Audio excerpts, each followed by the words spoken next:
Hello everybody, this is Saurabh Kumar. Welcome to our channel developing mind. तो आज हम IT 402 code का CBSE का जो सैम्पल पेपर क्लास 10th के लिए है वो करने जा रहे हैं। तो उससे करने से पहले मैं आपको यह इन्फॉर्म करना चाहता हूँ कि आपको अगर IT का सिलेबस नहीं पता है तो उसे ज़रूर जाकर देखें, जिसका लिंक डिस्क्रिप्शन में दिया हुआ है। और इस वीडियो को देखने से पहले आप CBSE का सैम्पल पेपर ज़रूर लेकर बैठे। यदि आपके पास सैम्पल पेपर नहीं है तो उसका लिंक भी डिस्क्रिप्शन में दिया हुआ है, उसे जाकर ज़रूर डाउनलोड करें, उसके बाद ही आगे देखें और जिससे आपको आसानी होगा समझने के लिए। तो चलते हैं आज के हम पहले क्वेश्चन की ओर IT का। तो पहला में है attempt any 3 questions out of 4 question, मतलब 4 क्वेश्चन रहेंगे पहले सेक्शन में, उसमें से 3 क्वेश्चन करना है। तो इसका पहला क्वेश्चन है give any one quality of successful entrepreneur. Entrepreneur कहने का मतलब मालिक। एक सक्सेसफुल मालिक का क्या पहचान है, क्या क्वालिटी है। तो यहाँ पे हम लिख सकते हैं दे आर कॉन्फिडेंट, और भी लिख सकते हैं they have ability to take risk, they have self motivated, और भी कई सारे जितने आपको पास शब्द है, बस एक क्वालिटी लिखकर आप अपना आंसर और 1 नंबर हासिल कर लीजिए। तो और फिर उसके बाद दूसरा क्वेश्चन है name the term used for false belief और ओपिनियन अबाउट समथिंग।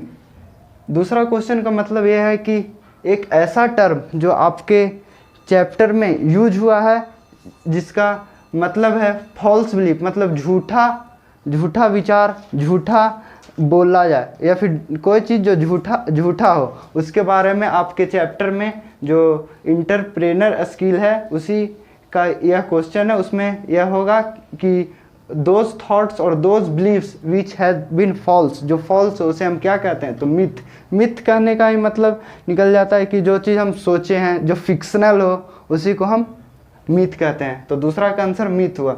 और जो तीसरा हमारा क्वेश्चन है गिव एनी वन प्रैक्टिस और sustainable process that is being used to help preserve the environment.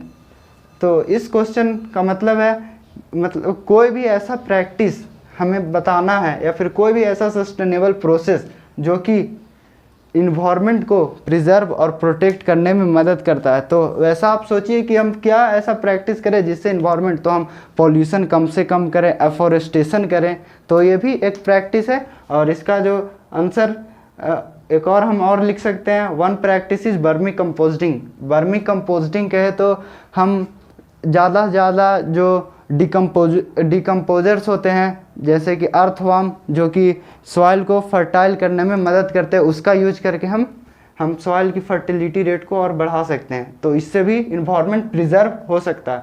और जो चौथा क्वेश्चन है give one example of large scale production of solar power in India. ये भी इंटरप्रेनर स्किल से ही question आया है। तो ये तो फैक्ट क्वेश्चन है, इसे आप याद ही रखना पड़ेगा। कोई ऐसा एग्जांपल जो कि large scale production of solar power, जो सोलर पावर इंडिया में जो इसका प्रोडक्शन होता है, वो कौन सा ऐसा जगह है जहाँ पे सबसे ज़्यादा, और कौन वो इंडस्ट्री है जो प्रोड्यूस करता है। तो वो इंडस्ट्री का नाम है चरनका इन गुजरात सोलर पार्क। उसका नाम है गुजरात सोलर पार्क। तो हम समझ सकते हैं कि ये गुजरात में ही स्थित है। और हमारा सेक्शन A का एक और पार्ट B है, उसमें एक अलग ही फॉर्मेट में क्वेश्चन पूछा गया है attempt any one question out of 2 questions, जो कि ये लगता है 2 मार्क्स का क्वेश्चन है। तो अगर क्वेश्चन ये पूछा गया, इसमें अगर हम 2 पॉइंट भी लिख दें तो काम हो जाएगा। तो पहला क्वेश्चन है इस पार्ट B में explain any 2 function of entrepreneur. तो 2 फंक्शन इंटरप्रेनर का, तो ये क्वेश्चन ऐसा लगता है कि ये पहला क्वेश्चन से मिलता जुलता है। अगर इसी तरह से अगर हम सोचे कि 2 फंक्शन इंटरप्रेनर, एक अच्छा मालिक का क्या फंक्शन होना चाहिए, तो हम लिख दे they have to self motivated, they have to ability to take risk, they should be confident. और भी हम लिख सकते हैं जैसे making decisions, managing the business. तो और भी आपके दिमाग में जितना भी आता है वो लिख सकते हैं, जो भी आप पढ़े हों। ये तो ऐसा लगता है कि ये आईटी का क्वेश्चन ना होकर ये ज्योग्राफी का क्वेश्चन है, तो आप ये सब ज्योग्राफी में भी पढ़ चुके होंगे, आप अपने दिमाग से सोचकर लिख सकते हैं। और जो दूसरा क्वेश्चन है पार्ट बी का, reduced inequalities is one of the sustainable development goal set by UN, give any 2 ways to reduce inequalities. तो यूनाइटेड नेशन है वो एक प्रोग्राम चलाया है, एक डेवलपमेंट गोल वो सेट किया है कि जो रिड्यूस्ड इनइक्वलिटीज, जो रिसोर्सेज का असमानता है, अंधाधुंध यूज हो रहा है, उसे हम इनइक्वलिटीज़ को कैसे हम दूर कर सकते हैं, क्या क्या स्टेप है। तो पहला step, be helpful to one another, मतलब कि आप से जो दूसरे लोग हैं या फिर आपके नेबरहुड हैं, उन्हें आप इको फ्रेंडली रहिए, उनके साथ उनका हर स्थिति में साथ दीजिए। तो इसी से आप इनइक्वलिटीज़ जो है उसे ख़त्म कर सकते हैं। बी फ्रेंडली विथ एवरीवन, हर कोई के साथ दोस्ताना पूर्वक रहें, आप हर इंसान को एक ही तरह से ट्रीट करें। और भी कई पॉइंट, यहाँ पे 2 पॉइंट लिखना है क्योंकि ये 2 मार्क्स का क्वेश्चन। तो चलिए अब हम सेक्शन बी की ओर बढ़ते हैं, और सेक्शन बी का जो क्वेश्चन है वो अब हम करने जा रहे हैं, जिसमें कि हमारे पास ऑप्शन रहेगा कि कोई 6 क्वेश्चन में से 4 क्वेश्चन बनाना है, जो 7 से लेकर 12 तक है। और सेक्शन बी में और रिमेनिंग क्वेश्चन है वो हम आने वाले अगले वीडियो में करेंगे, जिसमें और भी सब्जेक्टिव क्वेश्चन रहेगा, उस पर हम प्रैक्टिस करेंगे। तो चलिए, जो सेक्शन बी का जो पहला क्वेश्चन मतलब और सैम्पल पेपर का 7वां क्वेश्चन है, name the device that converts digital signal to analog that can travel over phone lines.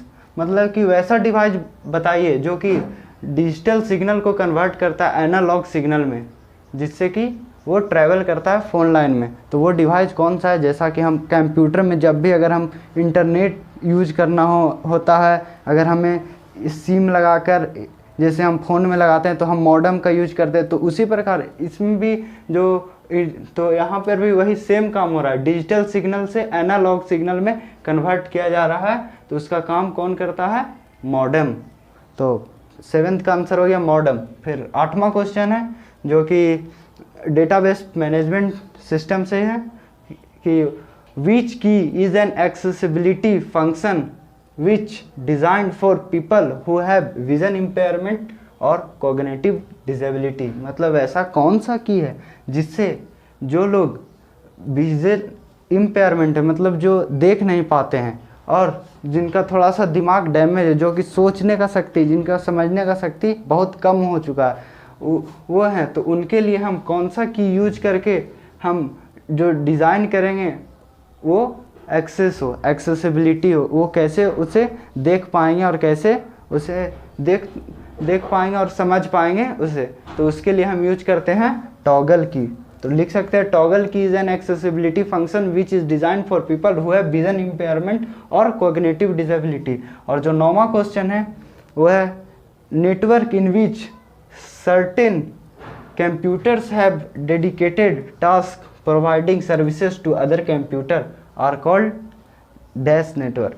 तो हम उसे कहते हैं क्लाइंट सर्वर। जैसे एक कोई कंप्यूटर हो और उस कंप्यूटर से बहुत सारे कंप्यूटर लिंक्ड हो, तो जो मेन कंप्यूटर होगा जिससे सारे कंप्यूटर लिंक है तो उसे हम क्या कहेंगे? तो उसे हम कहते हैं क्लाइंट सर्वर। तो जैसा कि इस क्वेश्चन में भी वही क्वेश्चन पूछा गया, network in which certain computers are dedicated task providing services to other computer are called client server. Client की तरह काम करेंगे। फिर हमारा जो 10वां क्वेश्चन है, mention any 2 integer data types of table field in database. तो हम इंटीजर का बहुत सारे देखे हैं कि डेटा टाइप्स होता है टेबल्स में, तो उसी का हम कोई 2 का लिख सकते हैं। तो इसमें हम लिख दिए हैं टीनी इंट, जिसे हम टीनी इंटीजर भी पढ़ सकते हैं, स्मॉल इंट, फिर उसके बाद लार्ज इंट, फिर उसके बाद न्यूमेरिक इंट, फिर बिग इंट, और भी बहुत सारे इंटीजर है। कोई 2 का नाम यहाँ पे लिख देना है। तो इसका आंसर टीनी इंट और स्मॉल इंट हुआ। और जो 11वां क्वेश्चन है, name the relationship in which one column of the primary key table is associated with all the columns of the associated the table and vice versa. मतलब कि कौन सा ऐसा रिलेशनशिप है जिसमें हम बहुत सारे एक कॉलम को और प्राइमरी की हेल्प से बहुत सारे कॉलम को ऐड कर सकते, रिलेट कर सकते हैं। वो कौन सा रिलेशनशिप है, तो हम बहुत सारे रिलेशनशिप पढ़े, 1-to-1 रिलेशनशिप, ये डेटाबेस मैनेजमेंट सिस्टम का क्वेश्चन है, 1-to-1 रिलेशनशिप, 1-to-many, many-to-1। तो यहाँ पे हम 1-to-many रिलेशनशिप्स और many-to-1 रिलेशनशिप के हेल्प से हम ये रिलेशनशिप आराम से बना सकते हैं डेटाबेस मैनेजमेंट सिस्टम में। और जो हमारा 12वां और आखिरी क्वेश्चन आज का है, जो है define reports of the database. तो इसमें हम रिपोर्ट्स को हम डेटाबेस में जो होता है उसे हम डिफाइन कैसे कर सकते हैं। A report helps to display the database in a summarised manner. It is used to generate the overall work outcomes in a clear format. We can report in database. तो रिपोर्ट से हम जो database में होता है उससे हम जो हमारा जो डेटा होता है उसे हम समराइज्ड फॉर्म में, और जिससे हम आसानी से तुरंत इमीडिएट समझ सकते हैं, तो हम इसमें और भी ऐड कर सकते हैं। Report is a way through which we can immediate और इंस्टेंट अंडरस्टैंडिंग गिव पावर। और भी जो आपको सुटेबल लगे आप अपने शब्द को में लिख सकते हैं, क्योंकि सब्जेक्टिव एग्ज़ाम है। तो आज का वीडियो यहीं पे समाप्त हुआ, और आज का आखिरी क्वेश्चन 12 तक ही रहा, और रिमेनिंग क्वेश्चन जो 13 से 21 है वो हम आने वाले अगले वीडियो में कर देंगे। और यदि आपके पास सैम्पल पेपर नहीं हो तो उसका लिंक डिस्क्रिप्शन में गिवन है, उसे ज़रूर जाकर विजिट करें और डाउनलोड करें और इस पर खूब प्रैक्टिस करें। तो थैंक यू वेरी मच।